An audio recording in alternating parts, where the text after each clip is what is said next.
यो बाबू కొంచెం ఆపండి అయ్యా భారత రాజ్యాంగాన్ని కాపాడుతూ సుప్రీం కోర్టు ఇచ్చిన తీర్పుని కాంగ్రెస్ పార్టీ మనస్ఫూర్తిగా స్వాగతిస్తుంది. సుప్రీం కోర్టు ఇచ్చిన తీర్పులో ఎలక్టరల్ బాండ్స్ అక్రమం అన్నట్టు అసలు దీనిలో రహస్యంగా ఉంచాల్సిన అవసరం లేనే లేదు అని చెప్తూ ఎలక్టరల్ బాండ్స్ ఎస్బీఐకి ఏ కంపెనీలు ఏ పార్టీలకు ఎంతెంత ఇచ్చాయి అన్న లిస్టుని బయట పెట్టాలి అని సుప్రీంకోర్టు ఆదేశించడం జరిగింది. కానీ గమనించాల్సిన విషయం ఏమిటంటే అసలు ఎలక్టరల్ బాండ్స్ని ప్రవేశపెట్టిందే బీజేపీ పార్టీ.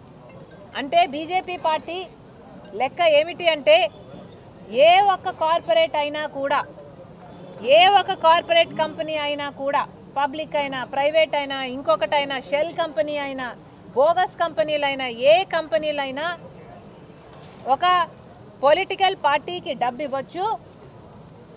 అవి ఏ పొలిటికల్ పార్టీకి ఇస్తున్నారో అది రహస్యంగా ఉంచొచ్చు, ఎంత ఇస్తున్నారో రహస్యంగా ఉంచొచ్చు అని ఒక అక్రమమైన, అసలు దీంట్లో ఏది సక్రమం లేదు. అసలు ఎవరిస్తున్నారు, ఎంత ఇస్తున్నారు, ఎవరికి ఇస్తున్నారు అన్న రహస్యం అన్న విషయాలే రహస్యంగా ఉంచుతున్నారు అంటే దీంట్లో సక్రమం ఏముంది? ఇలాంటి అక్రమమైన ఒక ఎలక్టరల్ బాండ్స్ని ప్రవేశపెట్టింది, ఇది అనుమతి ఇచ్చింది బీజేపీ పార్టీ.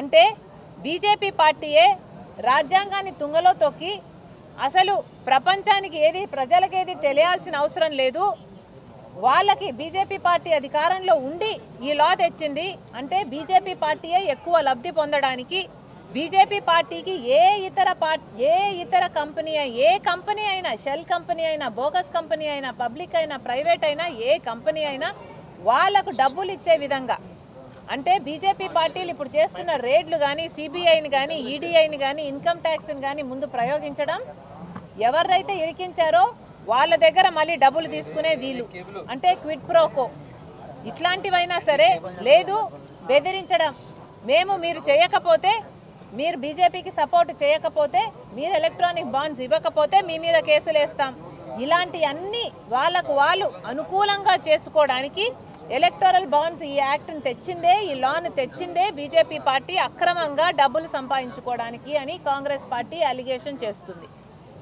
దీంట్లో గమనించాల్సిన విషయం ఏమిటంటే ఎస్బీఐ పాత్ర. ఈరోజు SBI state bank of India దాదాపు 48,000 కోట్ల అకౌంట్లు ఉన్నాయి, అంతకంటే ఎక్కువే ఉన్నాయేమో మనకు తెలియదు, కనీసం ఈ మేరకైనా అకౌంట్లు ఉన్నాయి. ఇది ఎంతోమంది ప్రజలకు మా బ్యాంకు ప్రజల బ్యాంకు అనుకొని ఈరోజు ఆ బ్యాంకుని ఆదరించి ప్రజలు అందరూ వాటిలో డబ్బులు పెట్టుకుంటే, ఈరోజు ఎస్బీఐ ఎలా తయారైందంటే ప్రభుత్వ సంస్థలన్నింటినీ మోడీ ఎలా వాడుకుంటున్నారు అంటే ఇదొక నిదర్శనం. ఈరోజు ఎస్బీఐ 48,000 కోట్లు, 50 కోట్ల జనాభాకు అకౌంట్లు ఉండి కూడా ఈరోజు ప్రజల బ్యాంకుగా వ్యవహరించడం లేదు, ఎస్బీఐ మోడీ బ్యాంకుగా వ్యవహరిస్తుంది. కాంగ్రెస్ పార్టీ ఎస్బీఐని సూటిగా ప్రశ్నిస్తుంది. ప్రభుత్వ సంస్థలు ఏ అయినా, ఎస్బీఐ అయినా, ఇంకొక బ్యాంక్ అయినా, సిబిఐ అయినా, ఈడీ అయినా, ఇన్కమ్ ట్యాక్స్ అయినా, ఇవన్నీ ప్రభుత్వ సంస్థలు, మోడీ సంస్థలు కాదు, బీజేపీ సంస్థలు కాదు. ఎందుకని బీజేపీకి మీరు గులాంగిరి చేస్తున్నారు? ఎస్బీఐ కూడా సమాధానం చెప్పాలి. కాంగ్రెస్ పార్టీ డిమాండ్ చేస్తుంది, ఎలక్టోరల్ బాండ్స్ వివరాలను తెలపండి అని సుప్రీంకోర్టు ఆదేశించిన తర్వాత కూడా ఎస్బీఐ బ్యాంకు ఎందుకు ప్రవేశపెట్టడం లేదు, ఎందుకు అవి బయట పెట్టడం లేదు, మోడీని కాపాడే ప్రయత్నం ఎందుకు చేస్తుంది, ఆ లిస్టు ఎందుకు బయట పెట్టడం లేదో సిబిఐ సమాధానం చెప్పాలి. ఇప్పుడు సిబిఐ చెప్తున్న సాకులు ఏమిటంటే, ఏది డిజిటల్ యుగంలో, అన్ని ఆన్లైన్, అన్ని డిజిటల్ రికార్డ్స్ ఉన్న యుగంలోనంట వీళ్ళు పేపర్లలో రాసి ఎక్కడో పెట్టారట, తాళపత్రాలలో రాసి ఎక్కడో దాచిపెట్టారట. ఏమైనా అర్థం ఉందా అండి? ఏ యుగంలో బతుకుతున్నారు? అసలు ఎస్బీఐ సంబంధించిన ఐటీ ఎక్స్పర్ట్, రిటైర్ అయిన ఒక ఐటీ ఎక్స్పర్టే చెప్తున్నాడు 10 నిమిషాల పని, కేవలం 10 నిమిషాలలో ఎస్బీఐ అనుకుంటే ఆ లిస్టును బయట పెట్టచ్చు అని. మీ ఎక్స్ ఎంప్లాయీనే చెప్తున్నాడు. మరి ఇవేమి సాకులు అని అడుగుతోంది కాంగ్రెస్ పార్టీ. ఇది ఎక్కడి న్యాయం అని అడుగుతోంది కాంగ్రెస్ పార్టీ. మీరు ప్రజలకు సేవ చేయాలనా, మోడీకి సేవ చేయాలనా? మీరున్నది ప్రజల కోసమా, మోడీ కోసమా? ఇంత భయం పనికిరాదు, ఇంత పిరికితనం పనికిరాదు. ప్రభుత్వ వ్యవస్థలన్నీ ప్రజల కోసం నిలబడాలి అని కాంగ్రెస్ పార్టీ డిమాండ్ చేస్తుంది. ఎస్బీఐని కూడా డిమాండ్ చేస్తున్నాం. వెంటనే ఏవైతే బాండ్స్ని మీరు ఎవరైతే ప్రొటెక్ట్ చేయాలనుకుంటున్నారో వాటి వివరాలను బయట పెట్టండి. ఎస్బీఐ వివరాలను బయట పెడితే ఇరుక్కునేది ఎవరో తెలుసా? BJP party. ఇరుక్కునేది ఎవరో తెలుసా? ప్రాంతీయ పార్టీలు, జగన్మోహన్ రెడ్డి గారి పార్టీ, చంద్రబాబు గారి పార్టీ, మోడీ గారి పార్టీ, కేసీఆర్ గారి పార్టీ. ఇలాంటి పార్టీలే ఇరుక్కుంటాయి. ఎందుకంటే వీళ్ళకు వచ్చినన్ని డబ్బులు, ఎందుకంటే ప్రభుత్వంలో ఉన్నారు కాబట్టి బెదిరించి వీళ్ళు తీసుకుంటున్న డబ్బులు ఇంకా ఏ ఇతర పార్టీ తీసుకోవడం లేదు. అందుకే కాంగ్రెస్ పార్టీ ఈరోజు ధైర్యంగా చెప్తుంది, మాకు దాచుకోవడానికి ఏమీ లేదు, ఎస్బీఐ లిస్టు బయట పెట్టండి. మా పేర్లు కూడా బయటకు వస్తాయి కదా, కాంగ్రెస్కి ఎంత ఎవరు డబ్బులు ఇచ్చారో కూడా ఆ లిస్టులో బయటకు వస్తుంది కదా, అయినా మాకేం దాచుకోవడానికి లేదు. ఎస్బీఐ లిస్టు బయట పెట్టాలి. కాంగ్రెస్ పార్టీకి ఎంతమంది ఇచ్చారో తెలియనియండి, బీజేపీ పార్టీకి ఎంతమంది ఎంతెంత ఇచ్చారో ఎప్పుడెప్పుడు ఇచ్చారో తెలియాలి. ఈ ప్రాంతీయ పార్టీలకు కూడా ఎవరెవరు ఎప్పుడెప్పుడు ఎంతెంత ఇచ్చారో ప్రజలకు తెలియాల్సిన అవసరం ఉందని కాంగ్రెస్ పార్టీ డిమాండ్ చేస్తుంది.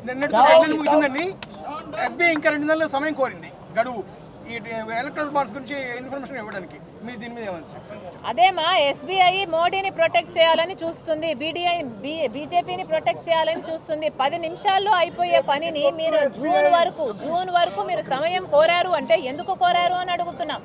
మీ ఎక్స్ ఎంప్లాయీ 10 నిమిషాల్లో అయిపోతుంది పని అని చెప్తుంటే మీరు తాళపత్రాల్లో రాసాము, రహస్యంగా గృహాలలో దాచిపెట్టాము, ఏం ఎక్స్క్యూజులు అన్నీ వేయండి, పేపర్లలో రాసి పెట్టుకున్నారంట, బీరువాలలో పెట్టుకున్నారంట, ఒక చోట ఎక్కడో పెట్టుకున్నారంట. డిజిటల్ యుగంలో ఎంత సెక్యూర్డ్గా, ఎంత ఎన్క్రిప్టెడ్గా ఉండాల్సిన ఇన్ఫర్మేషన్ని మీరు ఎక్కడెక్కడో ఫిజికల్గా దాచిపెట్టారా? ప్రజలకు ఏమైనా చెవులో క్యాబేజీలు ఉన్నాయనుకుంటున్నారా? ఏం మాట్లాడుతున్నారండి? వెంటనే డిమాండ్ చేస్తుంది కాంగ్రెస్ పార్టీ, ఎస్బీఐ కూడా ప్రజల కోసం ఉంది అని గుర్తుపెట్టుకోవాలి. అలాగే ప్రతి ప్రభుత్వ సంస్థ కూడా ప్రజల కోసమే పని చేయాలని కాంగ్రెస్ పార్టీ డిమాండ్ చేస్తుంది.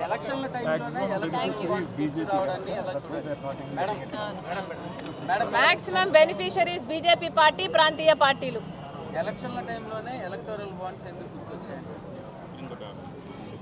ఎందుకంటే సుప్రీంకోర్టు ఆదేశించింది. ఎందుకు గుర్తొచ్చాయని పిల్లేసిన వాళ్ళని అడగాలి. పిల్లేసిన వాళ్ళకి నిజంగా మనందరం సలాం చేయాలి. ఎందుకంటే అసలు ఎలక్టోరల్ బాండ్స్ అనేదే అక్రమం కదా ఇన్ ద ఫస్ట్ ప్లేస్. అసలు రహస్యంగా ఉండాల్సిన అవసరం ఏముంది? ఎందుకు ఉంచాలి రహస్యంగా? బీజేపీ ఇలాంటి లా తెస్తే ఇంతకాలం ఎవరు ఎందుకు స్పందించలేదు? సరే, ఒక పుణ్యాత్ముడు ఎవరో పిల్లు వేశారు, ఆ పిల్లుకు సుప్రీంకోర్టు స్పందించింది. ప్రజాస్వామ్యం బతికుంది కాబట్టి సుప్రీంకోర్టులో కూడా ఇంకా న్యాయం అన్నది భారతదేశంలో ఉంది కాబట్టి, న్యాయానికి విలువ ఉంది, మంచితనానికి విలువ ఉంది కాబట్టి దేవుని దయ వల్ల ఈ తీర్పు అయినా వచ్చింది. ప్రజాస్వామ్యంలో ఇది జరగాలి, ప్రజలకు అన్నీ తెలియాలి. కాబట్టి సుప్రీంకోర్టు తీర్పుని కాంగ్రెస్ పార్టీ మనస్ఫూర్తిగా స్వాగతిస్తుంది.